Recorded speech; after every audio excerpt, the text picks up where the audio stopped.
നമസ്കാരം. മാസ്റ്ററിങ് എഡ്യൂടെക്കിലേക്ക് എല്ലാവർക്കും സ്വാഗതം. അപ്പോൾ ഇന്നത്തെ ക്ലാസ്സിൽ നമ്മൾ ഡിസ്കസ് ചെയ്യാൻ പോകുന്നത് കമ്പണൻസ് ഓഫ് എ കമ്പ്യൂട്ടറാണ്. കമ്പ്യൂട്ടറിൻ്റെ പ്രധാനപ്പെട്ട പാർട്സ് ഏതൊക്കെയാണ് എന്നാണ് നമ്മൾ നോക്കാൻ പോകുന്നത്. അപ്പോൾ മെയിനായിട്ടും കമ്പ്യൂട്ടറിൻ്റെ കമ്പോണൻസ് ഏതൊക്കെയാണെന്ന് ചോദിച്ചാൽ, ഒന്നാമത്തേന്ന് പറഞ്ഞാൽ ഇൻപുട്ട് യൂണിറ്റ് ആണ്. അതായത് നമുക്ക് കമ്പ്യൂട്ടറിനകത്തേക്ക് ഡേറ്റ കൊടുക്കണം. നമ്മൾ ആദ്യമേ കമ്പ്യൂട്ടർ എന്താണെന്ന് പഠിച്ചപ്പോൾ പറഞ്ഞു, എന്താണ് അക്സെപ്റ്റ് ഡേറ്റ അക്സെപ്റ്റ് ചെയ്യും, അതിനുശേഷം അത് പ്രോസസ്സ് ചെയ്യും, അതിനുശേഷം ആ കിട്ടുന്ന റിസൾട്ടിനെ യൂസറിന് കൊടുക്കുന്ന ഒരു ഇലക്ട്രോണിക് ഡിവൈസ് ആണ് കമ്പ്യൂട്ടർ. അപ്പോൾ ഡേറ്റ അക്സെപ്റ്റ് ചെയ്യാൻ വേണ്ടിയിട്ട് എന്ത് വേണം? കുറച്ച് ഡിവൈസസ് വേണം. പ്രോസസ്സ് ചെയ്യാൻ വേണ്ടിയിട്ടുള്ള ഡിവൈസസ് വേണം. അതുപോലെ തന്നെ നമുക്ക് ഔട്ട്പുട്ട് തരാൻ വേണ്ടിയിട്ടുള്ള ഡിവൈസസ് വേണം. ഇതെല്ലാം കൂടി ചേർത്ത്, അതുപോലെ തന്നെ നമുക്ക് ആ ഡേറ്റാസിനെ നമുക്ക് സ്റ്റോർ ചെയ്യാമെന്ന് പറഞ്ഞപ്പോൾ സ്റ്റോർ ചെയ്യാൻ ആവശ്യമായിട്ടുള്ള ഡിവൈസസ് വേണം. അപ്പോൾ ഇതെല്ലാം കൂടി ചേർത്തിട്ടാണ് നമ്മൾ മെയിനായിട്ടുമുള്ള കമ്പോണൻസ് പറയുന്ന കമ്പ്യൂട്ടറിൻ്റെ. അപ്പോൾ ഒന്നാമത്തെ കമ്പോണൻ്റ് എന്ന് പറഞ്ഞാൽ എന്താണ്? ഇൻപുട്ട് യൂണിറ്റ് ആണ്. ഇൻപുട്ട് യൂണിറ്റിൻ്റെ പേര് തന്നെ നമുക്കറിയാം എന്തിനു വേണ്ടിയിട്ടാണ്? കമ്പ്യൂട്ടറിലേക്ക് ഡേറ്റ ഇൻപുട്ട് ചെയ്യാൻ വേണ്ടിയിട്ടാണ് ഏത് യൂസ് ചെയ്യുന്നത്? ഇൻപുട്ട് യൂണിറ്റ് യൂസ് ചെയ്യുന്നത്.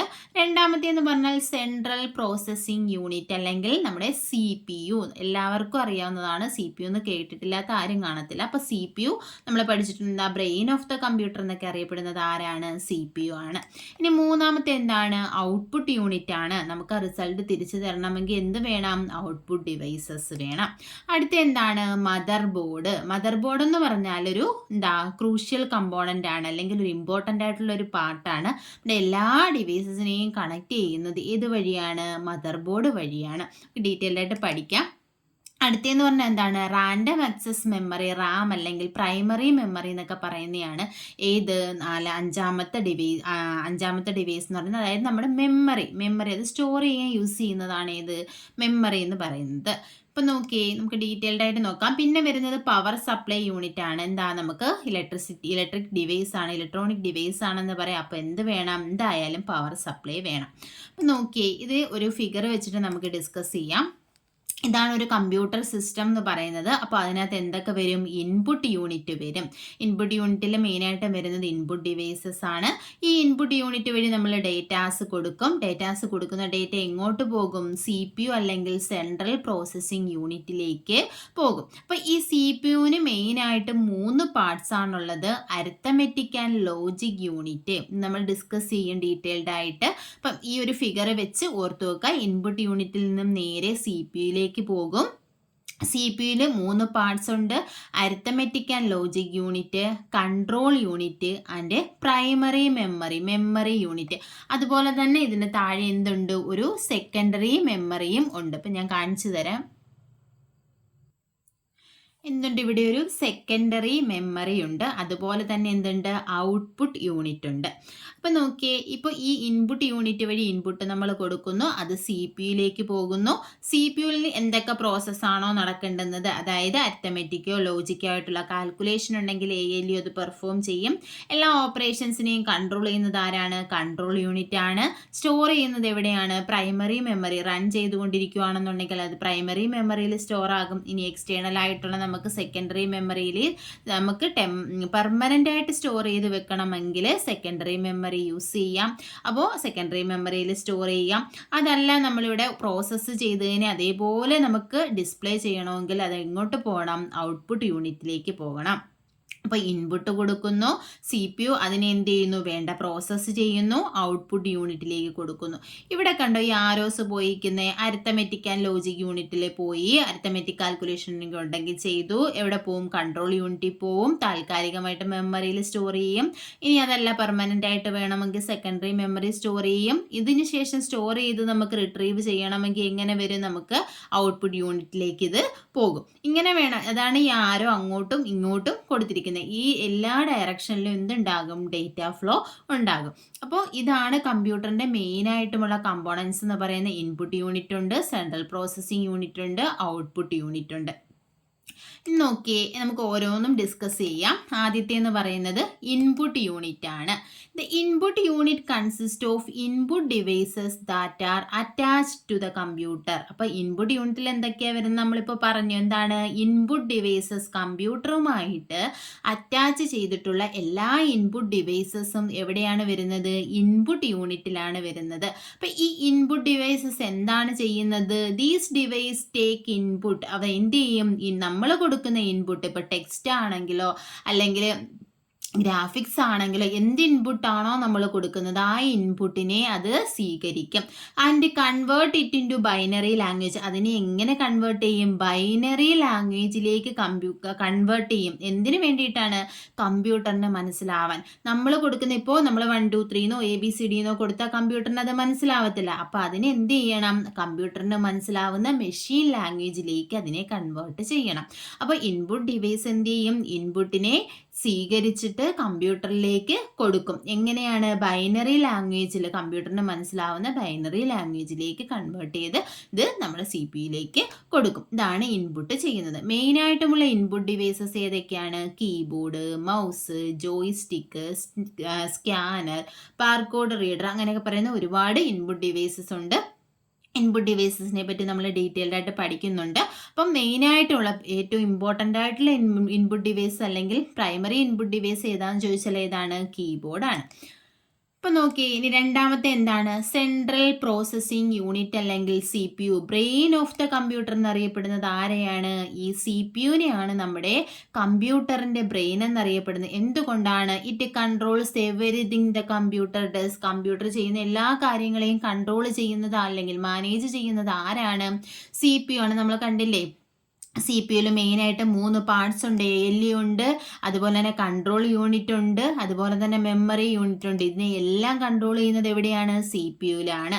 അതുകൊണ്ട് CPU-നെ എന്ത് പറയും? Brain of the computer. ഒരുപാട് തവണ എക്സാമിന് ചോദിച്ചതാണ്. Dash is the brain of the computer. ഇത് കൊച്ചു കുഞ്ഞുങ്ങൾക്കും അറിയാവുന്ന കാര്യമാണ്. ബ്രെയിൻ ഓഫ് ദ കമ്പ്യൂട്ടർ എന്ന് പറയുന്നത് എന്താണ്? CPU ആണ്. CPU-ന്റെ മെയിൻ പാർട്സ് ഏതൊക്കെയാണ്? ALU ഫുൾ ഫോം ചോദിച്ചിട്ടുണ്ട്, arithmetic and logic unit. CU എന്ന് പറഞ്ഞാൽ കൺട്രോൾ യൂണിറ്റ്. MU എന്താണ്? Memory unit. ഇങ്ങനെ 3 മെയിൻ പാർട്സ് ആണ് CPU-നുള്ളത്. ഇപ്പം നോക്കിയേ, ALU എന്താണ്? It perform mathematical calculations and it takes logical decisions. Arithmetic and logic unit എന്നാണ് പേര്. അപ്പോൾ അവിടെ എന്തൊക്കെ പെർഫോം ചെയ്യും? അരിത്തമെറ്റിക് കാൽക്കുലേഷൻസും ലോജിക്കൽ ഡിസിഷൻസും ഒക്കെ പെർഫോം ചെയ്യുന്നത് എവിടെയാണ്? നമ്മുടെ ALU-ലാണ്. അടുത്ത എന്താണ്? Control unit. ആ പേരിൽ തന്നെയുണ്ട് എന്താ? എല്ലാ ഡേറ്റ ഫ്ലോയെയും കൺട്രോൾ ചെയ്യുന്നതും കോർഡിനേറ്റ് ചെയ്യുന്നതും ആരാണ്? കൺട്രോൾ യൂണിറ്റ് ആണ്. ഇപ്പോൾ ഒരു അരിത്തമെറ്റിക് കാൽക്കുലേഷൻ ഉണ്ടെങ്കിൽ ആ ഡേറ്റ എങ്ങോട്ട് കൊടുക്കണം? ALU-ലേക്ക് കൊടുക്കണം. ഇനി ഡേറ്റ സ്റ്റോർ ചെയ്യണമെങ്കിൽ അതിനെ എങ്ങോട്ട് പോകണം? മെമ്മറി യൂണിറ്റിലേക്ക് പോകണം. അപ്പോൾ ഇതെല്ലാം പെർഫോം ചെയ്യുന്ന അല്ലെങ്കിൽ കൺട്രോൾ ചെയ്യുകയും കോർഡിനേറ്റ് ചെയ്യുകയും ചെയ്യുന്നത് ആരാണ്? കൺട്രോൾ യൂണിറ്റ് ആണ്. ആ പേരിൽ തന്നെയുണ്ട്. നോക്കിയേ, the control unit coordinates and control data flow in and out of the CPU. CPU-ന് അകത്തേക്കും പുറത്തേക്കും എല്ലാ ഡേറ്റ ഫ്ലോയും കൺട്രോൾ ചെയ്യുന്നത് ആരാണ്? കൺട്രോൾ യൂണിറ്റ് ആണ്. Also control all the operations of ALU, memory register and also input output unit. അപ്പോൾ ഏതിനെയൊക്കെയാണ്? ALU-നെയും memory രജിസ്റ്ററിനെയും അതുപോലെ തന്നെ input output unit എല്ലാത്തിനെയും control ചെയ്യുന്നത് ഏത് വഴിയാണ്? കൺട്രോൾ യൂണിറ്റ് വഴിയാണ്. ഇനി അടുത്ത എന്താണ്? Memory unit. It is the primary storage of the computer. നമ്മളവിടെ പ്രൈമറി മെമ്മറി എന്നാ കണ്ട, യഥാർത്ഥത്തിൽ ആ ഫിഗറിൽ വരേണ്ട എന്താണ്? മെമ്മറി യൂണിറ്റ് എന്നാണ് വരേണ്ടത്. 3 പാർട്സ് നമ്മൾ പറയുമ്പോൾ ALU, control unit and memory unit എന്നാണ് നമ്മൾ പറയുന്നത്. അപ്പോൾ മെമ്മറി യൂണിറ്റിൽ എന്താണ് വരുന്നത്? പ്രൈമറി സ്റ്റോറേജ് ആണ് വരുന്നത്. നമ്മൾ ബേസിക് ആയിട്ടുള്ള സ്റ്റോറേജ് ആണ് എവിടെ വരുന്നത്? മെമ്മറി യൂണിറ്റിൽ വരുന്നത്. നമ്മൾ ഡേറ്റ സ്റ്റോർ ചെയ്യാൻ വേണ്ടിയിട്ടാണ് മെമ്മറി യൂണിറ്റ് യൂസ് ചെയ്യുന്നത്. ഇനി മൂന്നാമത്തെ എന്ന് പറയുന്നത് എന്താണ്? ഔട്ട്പുട്ട് യൂണിറ്റ് ആണ്. അപ്പോൾ നമ്മൾ എന്ത് ചെയ്തു? ഒരു ഇൻപുട്ട് കൊടുത്തു, CPU-ൽ പോയി, എന്താ അതിൽ നടക്കേണ്ട പ്രോസസ്സുകളെല്ലാം നടന്നു. അതിനുശേഷം അത് എന്ത് ചെയ്യണം? ഔട്ട്പുട്ട് വഴി നമുക്ക് കിട്ടണ്ടേ? അതിനു വേണ്ടിയാണ് ഏത് യൂസ് ചെയ്യുന്നത്? Output unit. The output unit consist of output devices that are attached to the computer. Input unit നമ്മൾ പറഞ്ഞ എന്താ? ഇൻപുട്ട് ഡിവൈസ്, കമ്പ്യൂട്ടറുമായിട്ട് അറ്റാച്ച് ചെയ്തിട്ടുള്ള ഇൻപുട്ട് ഡിവൈസസ് ആണ് ഇൻപുട്ട് യൂണിറ്റിൽ വരുന്നതെങ്കിൽ കമ്പ്യൂട്ടറുമായിട്ട് അറ്റാച്ച് ചെയ്തിട്ടുള്ള ഔട്ട്പുട്ട് ഡിവൈസസ് ആണ് ഔട്ട്പുട്ട് യൂണിറ്റിൽ വരുന്നത്. ഇൻപുട്ട് യൂണിറ്റ് നമ്മൾ പറഞ്ഞു എന്താണ്? ഇൻപുട്ട് യൂണിറ്റ് വഴിയാണ് എന്ത് ചെയ്യുന്നത്, കമ്പ്യൂട്ടറിലേക്ക് ഡേറ്റ അക്സെപ്റ്റ് ചെയ്യുന്നതും അതിനെ എന്താക്കി കൺവേർട്ട് ചെയ്യുന്നു, കമ്പ്യൂട്ടറിന് മനസ്സിലാകുന്ന ബൈനറി ഫോർമാറ്റിലേക്ക് കൺവേർട്ട് ചെയ്യും. ഈ ബൈനറി ഫോർമാറ്റിലാണ് ഇവിടെയുള്ള ഓപ്പറേഷൻസും കാൽക്കുലേഷൻസും എല്ലാം നടക്കുന്നത്. അത് കഴിഞ്ഞ് കിട്ടുന്ന റിസൾട്ട് എന്ന് പറയുന്ന ബൈനറി ഫോമിലായിരിക്കും. ആ ബൈനറി ഫോം ഔട്ട്പുട്ടായിട്ട് നമുക്ക് കിട്ടിയാൽ മനസ്സിലാവുമോ, നമുക്ക് ബൈനറി നമ്പേഴ്സ് ആയിട്ടുള്ള ഇപ്പോൾ 011 എന്നൊക്കെയുള്ള ഒരു ഫോർമാറ്റിൽ നമുക്ക് കണ്ടാൽ മനസ്സിലാകത്തില്ല. അപ്പൊ അതിനെ എന്ത് ചെയ്യണം, നമുക്ക് മനസ്സിലാകുന്ന രീതിയിലേക്ക് കൺവേർട്ട് ചെയ്യണം. അപ്പോൾ ഔട്ട്പുട്ട് യൂണിറ്റ് വഴിയാണ് ഈ ബൈനറി റിസൾട്ടിനെ എല്ലാം എന്ത് ചെയ്യുന്നത്, കൺവേർട്ട് ചെയ്ത് എവിടെ ഹ്യൂമൻ റീഡബിൾ ഫോമിലോട്ട് മാറ്റുന്നത്. It convert the binary data coming from the CPU to human understandable form. CPU-ൽ നിന്നും വരുന്ന ഏതിനെ, ബൈനറി ഡേറ്റാസിനെ എല്ലാം ഹ്യൂമൻ അണ്ടർസ്റ്റാൻഡബിൾ ഫോമിലേക്ക് മാറ്റും. ഇപ്പം നോക്കിയേ, the output unit display or print the processed data. അപ്പം നമ്മൾ ഈ പ്രോസസ്സ് ചെയ്ത ഡേറ്റയെ ഒന്നുകിൽ നമ്മളെ ഡിസ്പ്ലേ ചെയ്ത് കാണിക്കും, അല്ലെങ്കിൽ നമുക്ക് പ്രിന്റ് ചെയ്യും. അപ്പോൾ പ്രിന്റ് ചെയ്യുന്നത് ഏത് വഴിയാണ്, പ്രിന്റർ വഴിയാണ് നമ്മൾ പ്രിന്റ് ഔട്ട്സ് എടുക്കുന്നത് അല്ലേ. അപ്പോൾ പ്രിന്റർ എന്ന് പറയുന്നത് എന്താണ്, ഒരു ഔട്ട്പുട്ട് യൂണിറ്റ് ആണ്. ഇനി ഡിസ്പ്ലേ ചെയ്യുന്നത്, ഇപ്പം ഞാൻ ഈ സ്ക്രീനിൽ കാണിക്കുന്നത് നിങ്ങൾ കണ്ടുകൊണ്ടിരിക്കുന്നു, കാണുന്നില്ലേ. അപ്പോൾ ഇതെന്താണ്, ഒരു ഡിസ്പ്ലേ യൂണിറ്റ് അല്ലേ, ഡിസ്പ്ലേ ചെയ്യുവാണ്. ഇതെന്താണ്, മോണിറ്റർ, അതെന്താണ്, ഒരു ഔട്ട്പുട്ട് യൂണിറ്റ് ആണ്. അപ്പോൾ ഡിസ്പ്ലേ ചെയ്യാൻ വേണ്ടി യൂസ് ചെയ്യുന്ന മോണിറ്റർ, പ്രിന്റർ, പ്ലോട്ടർ, ഇതൊക്കെയാണ് ഔട്ട്പുട്ട് യൂണിറ്റിന് എക്സാമ്പിൾ. ഇനി നോക്കിയേ, പിന്നെ നമ്മളൊരു കമ്പോണൻറ്റ് പറഞ്ഞായിരുന്നു, ഏതായിരുന്നു, മദർ ബോർഡ്.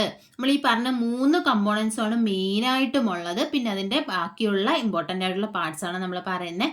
മദർ ബോർഡ് എന്ന് പറഞ്ഞാൽ എന്താണ്, നമ്മുടെ ക്രൂഷ്യൽ കമ്പോണൻസിനെ എല്ലാം കണക്ട് ചെയ്തിരിക്കുന്നത് ഏത് വഴിയാണ്, മദർ ബോർഡ് വഴിയാണ്. Mother board is like the back bone of the computer. കമ്പ്യൂട്ടറിൻ്റെ ബാക്ക് ബോൺ ആയിട്ട് പ്രവർത്തിക്കുന്നത് ആരാണ്, മദർ ബോർഡാണ്. എന്താ ചെയ്യുന്നത്, connecting all the important parts such as CPU, memory and storage. എല്ലാ ഇമ്പോർട്ടൻറ്റ് പാർട്സും CPU-നെ, മെമ്മറി, സ്റ്റോറേജ്, അതുപോലെ തന്നെ നമ്മുടെ input output device, keyboard, mouse, ഇതെല്ലാം കണക്ട് ചെയ്യുന്നത് ഏത് വഴിയായിട്ടായിരിക്കും, നമ്മുടെ മദർ ബോർഡുമായിട്ടായിരിക്കും കണക്ട് ചെയ്യുന്നത്. നോക്കിയേ, it also help distribute power transfer information and connect devices like mouse, keyboard, monitor. Keyboard, mouse, monitor പോലെയുള്ള ഡിവൈസസിനെയും അതുപോലെ തന്നെ ഇൻഫർമേഷൻസ് ട്രാൻസ്ഫർ ചെയ്യുന്നതും എല്ലാം ഇതുവഴിയാണ്, മദർ ബോർഡ് വഴിയാണ്. അടുത്ത എന്താണ്, റാൻഡം ആക്സസ് മെമ്മറി, അല്ലെങ്കിൽ നമ്മുടെ മെമ്മറി യൂണിറ്റ്, അല്ലെങ്കിൽ പ്രൈമറി മെമ്മറി എന്ന് പറയും. റാം ഏതാണ്, ഒരു തരത്തിലുള്ള പ്രൈമറി മെമ്മറിയാണ്. RAM is the computer short time memory where data is stored temporarily while programs are running. ഇപ്പം നമ്മൾ മെമ്മറിയെ പറ്റി നമ്മൾ ഡീറ്റെയിൽഡ് ആയിട്ട് പഠിക്കും. പ്രൈമറി മെമ്മറി 2 ടൈപ്പ് ഉണ്ട്, റാമും ഉണ്ട്, റോമും ഉണ്ട്. ഇപ്പോൾ റോമിനെ പറ്റി ഇവിടെ പറഞ്ഞിട്ടില്ല, റാമിനെ പറ്റിയാണ് പറഞ്ഞിരിക്കുന്നത്. അപ്പോൾ പ്രൈമറി മെമ്മറിയിലെ റാം എന്ന് പറഞ്ഞാൽ നമ്മളിപ്പോൾ വർക്ക് ചെയ്തുകൊണ്ടിരിക്കുന്ന സമയത്ത് താൽക്കാലികമായിട്ട് ഡേറ്റ സ്റ്റോർ ചെയ്യുന്ന ഒരു മെമ്മറിയാണ് റാം എന്ന് പറയുന്നത്. റാൻഡം ആക്സസ് മെമ്മറി എന്ന് പറയും. ഇതൊരു ടെമ്പററി മെമ്മറിയാണ്, പെർമനൻ്റ് അല്ല. അതായത് ഇപ്പോൾ നമുക്ക് ഒരു കമ്പ്യൂട്ടർ സിസ്റ്റം ഉണ്ട്, അതിന് UPS ഇല്ല. UPS എന്താണെന്ന് എല്ലാവർക്കും അറിയാമല്ലോ. UPS എന്താണ്, അൺഇൻറ്ററപ്റ്റബിൾ പവർ സപ്ലൈ. അതായത് നമുക്ക് പവർ കൊടുക്കുമ്പോൾ കറണ്ട് പോകുന്ന സമയത്ത് സിസ്റ്റം ഓഫ് ആവാതിരിക്കണമെങ്കിൽ UPS നമുക്ക് യൂസ് ചെയ്യാം. കുറച്ച് നേരം കൂടി പവർ അതിന് കിട്ടും. ആ സമയത്ത് നമുക്ക് വർക്ക് ചെയ്ത് കമ്പ്യൂട്ടർ വേണേൽ ഓഫാക്കാം. അപ്പോൾ ആ UPS-ഉം ഇല്ല എന്നുണ്ടെങ്കിൽ, ഒരു സിസ്റ്റത്തിൽ UPS ഇല്ല എന്നുണ്ടെങ്കിൽ കറണ്ട് പോകുന്ന സമയത്ത് സിസ്റ്റം ഓഫാവും. നമ്മളിപ്പോൾ ടൈപ്പ് ചെയ്തുകൊണ്ടിരിക്കുവാണ്, അപ്പോൾ ആ ഒരു പ്രോസസ്സ് നമ്മൾ സേവ് ചെയ്തിട്ടില്ല. പിന്നീട് ഇപ്പോൾ പെട്ടെന്ന് കറണ്ട് പോയി കഴിഞ്ഞാൽ പിന്നെ നമ്മൾ അത് സിസ്റ്റം ഓണാക്കുന്ന സമയത്ത് ആ ചെയ്ത ഡേറ്റ അവിടെ കാണത്തില്ല. നിങ്ങൾ ശ്രദ്ധിച്ചിട്ടുണ്ടായിരിക്കും, സേവ് ചെയ്യാത്ത ഡേറ്റ അവിടെ കാണത്തില്ല. എന്തുകൊണ്ടാണ്? ഇത് താൽക്കാലികമായിട്ട് നമ്മൾ വർക്ക് ചെയ്യുമ്പോൾ റാം മെമ്മറിയിലായിരിക്കും സ്റ്റോർ ചെയ്യുന്നത്. പവർ ഓഫായി കഴിഞ്ഞാൽ എന്ത് ചെയ്യും? ആ റാം മെമ്മറിയിലുള്ള ഡേറ്റ നഷ്ടമാകും. അത് നമ്മൾ ഡീറ്റെയിൽ ആയിട്ട് പഠിക്കും. അതുകൊണ്ട് അതിനെ വോളറ്റൈൽ മെമ്മറി എന്നൊക്കെ പറയുന്നു എന്നുള്ളതൊക്കെ നമ്മൾ ഡിസ്കസ് ചെയ്യും ഡീറ്റെയിൽഡ് ആയിട്ട്. പറഞ്ഞാൽ മതി, റാൻഡം ആക്സസ് മെമ്മറി, റാം എന്ന് പറയുന്നത് എന്താണ്? ഒരു ഷോർട്ട് ടൈം മെമ്മറിയാണ്. ടെമ്പററി ആയിട്ട് ഡേറ്റ സ്റ്റോർ ചെയ്യാൻ വേണ്ടി യൂസ് ചെയ്യുന്ന ഒരു ഷോർട്ട് ടൈം മെമ്മറിയാണ് ഏതെന്ന് പറയുന്നത്? റാം എന്ന് പറയുന്നത്. പിന്നുള്ളത് എന്താണ്? Power supply unit. എന്തായാലും ഇലക്ട്രിക് ഡിവൈസ് ആണ്, ഇലക്ട്രോണിക് ഡിവൈസ് ആണ്. അപ്പോൾ നമുക്ക് എന്ത് വേണം? പവർ വേണം, പവർ സപ്ലൈ വേണം. കറണ്ട് ഉണ്ടെങ്കിൽ എന്ത് വർക്ക് ചെയ്യത്തുള്ളൂ? കമ്പ്യൂട്ടർ വർക്ക് ചെയ്യത്തുള്ളൂ. അപ്പോൾ power supply unit gives electricity to the all parts of the computer. കമ്പ്യൂട്ടറിൻ്റെ എല്ലാ പാർട്സിലേക്കും ഇലക്ട്രിസിറ്റി എന്ത് ചെയ്യുന്നത്? കൊടുക്കുന്നത്, സപ്ലൈ ചെയ്യുന്നത് ആരാണ്? പവർ സപ്ലൈ യൂണിറ്റ് ആണ്. അപ്പോൾ ഇത്രയുമാണ് മെയിനായിട്ടുമുള്ള കമ്പ്യൂട്ടറിൻ്റെ കമ്പോണൻസ് എന്ന് പറയുന്നത്. അപ്പോൾ നമ്മൾ കമ്പോണൻസിൽ ഏതൊക്കെയാണ് വരുന്നത്? ഇൻപുട്ട് യൂണിറ്റ് ഉണ്ട്, അതുപോലെ തന്നെ സെൻട്രൽ പ്രോസസ്സിംഗ് യൂണിറ്റ് ഉണ്ട്, അതുപോലെ ഔട്ട്പുട്ട് യൂണിറ്റ് ഉണ്ട്. ഇനി CPU-ന് മെയിനായിട്ട് 3 പാർട്സ് ആണുള്ളത്. എന്തൊക്കെയാണ്? Arithmetic and logic unit, control unit and memory unit. പിന്നെ ഈ മെമ്മറി യൂണിറ്റിന് 2 ടൈപ്പ് വരുന്നുണ്ട്. ഏതാ? പ്രൈമറി മെമ്മറിയും വരുന്നുണ്ട്, സെക്കൻഡറി മെമ്മറിയും വരുന്നുണ്ട്. പിന്നെ നമ്മൾ എക്സ്ട്രാ പറഞ്ഞ 2 എന്താണ് കമ്പോണൻസ് ആണ്. മദർ ബോർഡ് പറഞ്ഞു, അതുപോലെ തന്നെ പവർ സപ്ലൈ യൂണിറ്റും പറഞ്ഞു. അപ്പോൾ ഇന്നത്തെ ക്ലാസ്സുകൾ മനസ്സിലായി കാണുമെന്ന് വിശ്വസിക്കുന്നു. ക്ലാസ്സിൽ ഇഷ്ടപ്പെടുകയാണെന്നുണ്ടെങ്കിൽ ലൈക്ക് ചെയ്യുക, ഷെയർ ചെയ്യുക, അതുപോലെ തന്നെ കമൻറ്റ് ചെയ്യുക. താങ്ക്